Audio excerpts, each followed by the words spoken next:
All BEd trainers. आज हम BCom second semester में इकोनॉमिक्स और कॉमर्स सब्जेक्ट के अंतर्गत इकाई योजना और पाठ्य योजना के बीच अंतर को जानेंगे। पिछले वीडियो में मैंने आपको पाठ्य योजना कैसे बनाते हैं, प्रविधि और विधि क्या है, इस विषय में बताया। आज हम इकाई योजना क्या है, इसके मुख्य बिंदु कौन से होते हैं, कौन से स्टेप्स होते हैं और इकाई योजना पाठ्य योजना से किस प्रकार भिन्न है, इस विषय में चर्चा करेंगे। तो इसे जानने के लिए आप वीडियो को अंत तक सुनें। योजनाबद्ध शिक्षण के लिए इकाई योजना आवश्यक मानी जाती है। अगर हम चाहते हैं कि हमारी टीचिंग सक्सेसफुली हो और क्रमबद्ध रूप से हो, तो इसके लिए हमें इकाई योजना के बारे में जानकारी होनी जरूरी है। अर्थशास्त्र के पाठ्यक्रम को विभिन्न इकाइयों में विभक्त किया जाता है। अब वो इकाइयां कौन सी हैं? ये यूनिट्स ही हैं जिनके बारे में हम आज पढ़ रहे हैं। पहले क्या किया जाता है? पहले ये जानना जरूरी है कि सबसे पहले इकाई होती है या पाठ्य योजना होती है। तो इसे जानने के लिए ही इस पूरी चीज को हमें पढ़ना पड़ेगा। अर्थशास्त्र के पाठ्यक्रम को विभिन्न इकाइयों में विभक्त किया जाता है, बांटा जाता है। मतलब इसका मतलब ये है कि पाठ्यक्रम को सबसे पहले इकाइयों में बांटा जाता है। फिर क्या होता है? फिर इन इकाइयों को पाठों में विभक्त किया जाता है। तो इसका अर्थ यह हुआ कि पहले यूनिट प्लान बनाए जाते हैं, उसके बाद पाठ्य योजना बनाई जाती है। मतलब इकाई योजना के अंतर्गत पाठ्य योजना होती है। ठीक है। इकाई योजना बनाने के पश्चात पाठ्य योजना बनाना सरल हो जाता है। इसके अंतर को जानने के लिए हम समझेंगे क्या इकाई योजना है क्या। किसी एक यूनिट को सब यूनिट में बांटकर उस यूनिट को पढ़ाए जाने की योजना ही इकाई योजना कहलाती है। कैसे? उदाहरण में बता रही हूँ। जैसे कि हम चैप्टर 5 पढ़ा रहे हैं। इस चैप्टर 5 को हम 5.1, 5.2, 5.3 में बांटकर जब हम पढ़ाते हैं तो इस तरह से ये यूनिट प्लानिंग कहलाती है।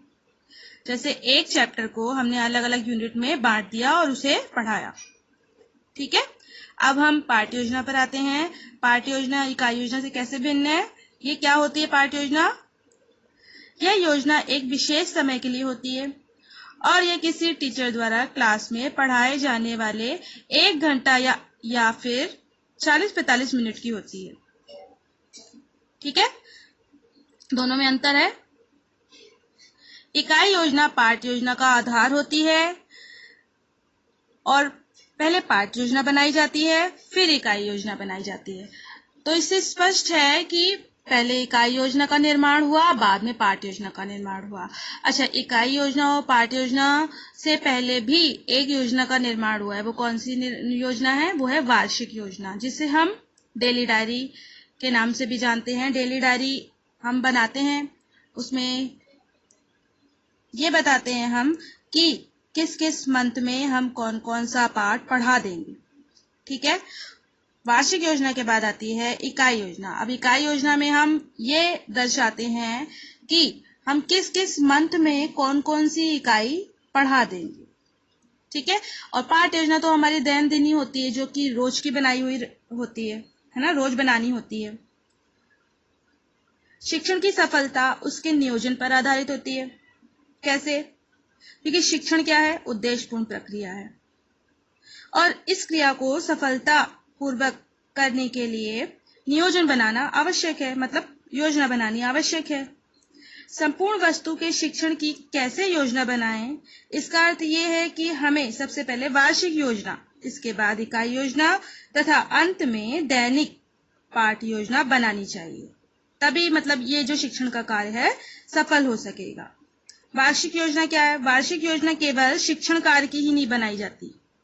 हमें वार्षिक योजना के बारे में भी जानकारी होनी चाहिए। वार्षिक योजना केवल शिक्षण कार्य की ही नहीं बनाई जाती, मूल्यांकन की भी बनाई जाती है। वार्षिक योजना बनाते समय संपूर्ण सत्र में जो उप विषय पढ़ाने, जो इकाइयां अधिगम करवानी है, अधिगम मतलब सिखाना, जिसे हमें सिखाना है, उन सभी का लेखा जोखा होता है। तो ठीक है। पहले वार्षिक योजना आती है, वार्षिक योजना के अंतर्गत इकाई योजना आती है और इकाई योजना के बाद हमारी पाठ्य योजना आती है। क्या होता है? पहले पाठ्यक्रम को अलग अलग यूनिट में, करिकुलम जो है, करिकुलम को अलग अलग यूनिट या इकाई में बांटा जाता है और हर यूनिट और इकाई को पाठ योजना के रूप में पढ़ाया जाता है।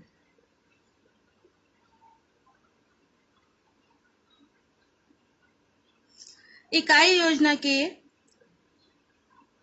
प्रकार दो हैं, पाठ्यपुस्तक पर आधारित और अनुभव पर आधारित। अब पाठ्यपुस्तक पर आधारित भी 3 प्रकार के हैं। कैसे? प्रकरण पर आधारित। प्रकरण मतलब क्या? यह वह इकाई योजना जो किसी प्रकरण या अध्याय पर आधारित होती है। दूसरा है सिद्धांत पर आधारित। अब सिद्धांत पर आधारित किस तरह की होती है? यह किसी सूत्र, नियम या सिद्धांत पर आधारित होती है।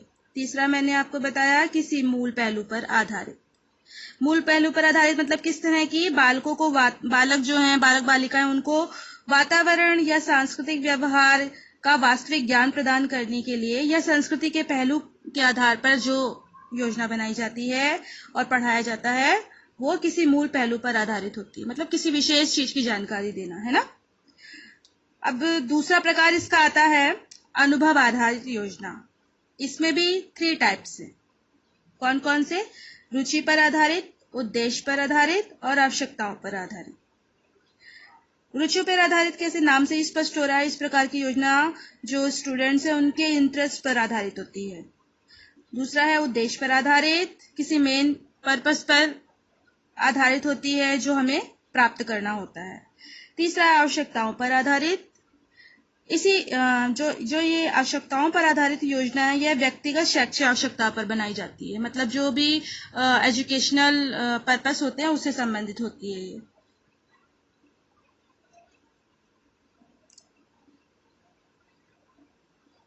तो इस तरह से हमने जो पाठ्य योजना पढ़ी, इकाई योजना पढ़ी, उससे स्पष्ट है कि इकाई योजना और पाठ्य योजना में अंतर है और इकाई योजना के बाद ही पाठ्य योजना आती है, क्योंकि पाठ्यक्रम को अलग अलग यूनिट में बांटा जाता है और फिर इन अलग अलग यूनिट के मुख्य मुख्य बिंदु लेकर पिछले वीडियो में मैंने आपको पाठ्य योजना और इकाई योजना में अंतर बताया है, जिसका प्रारूप मैं यहाँ बता रही हूँ। आप ये प्रारूप अपनी कॉपी में नोट कर लीजिए। एग्ज़ाम के पर्पज़ से ये काफ़ी महत्वपूर्ण है, आपको बनाना पड़ेगा। अगर ये एग्ज़ाम में आएगा तो आपको बनाना है ये, इसे आप नोट कर लीजिए।